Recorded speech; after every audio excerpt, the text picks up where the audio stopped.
Alors l'enquête réalisée par l'Université Paris-Descartes nous permet de tirer plusieurs enseignements. Tout d'abord, et cela ne vous surprendra pas, le syndicalisme dans son ensemble souffre d'un déficit d'image auprès des jeunes. La CFE-CGC n'y échappe pas.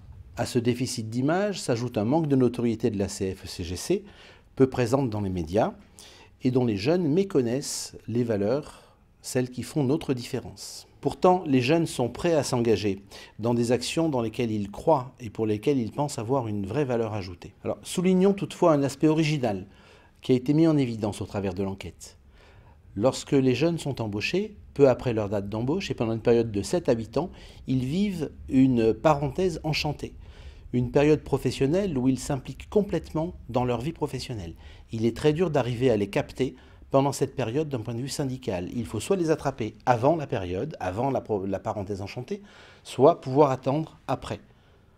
En conséquence, il peut être très intéressant pour les militants CFE-CGC d'essayer d'attraper les jeunes dès l'embauche. Alors, pour arriver à aller à la rencontre de nos jeunes diplômés en entreprise, la première chose est d'arriver à avoir une prise de conscience des difficultés et du chemin qui reste à parcourir.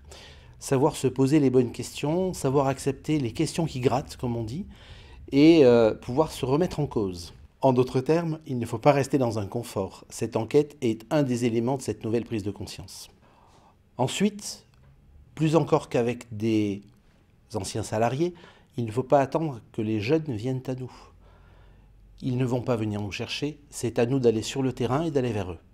Nous attendons aussi de l'organisation, et les militants attendent de l'organisation qu'elle mette en place un certain nombre d'éléments.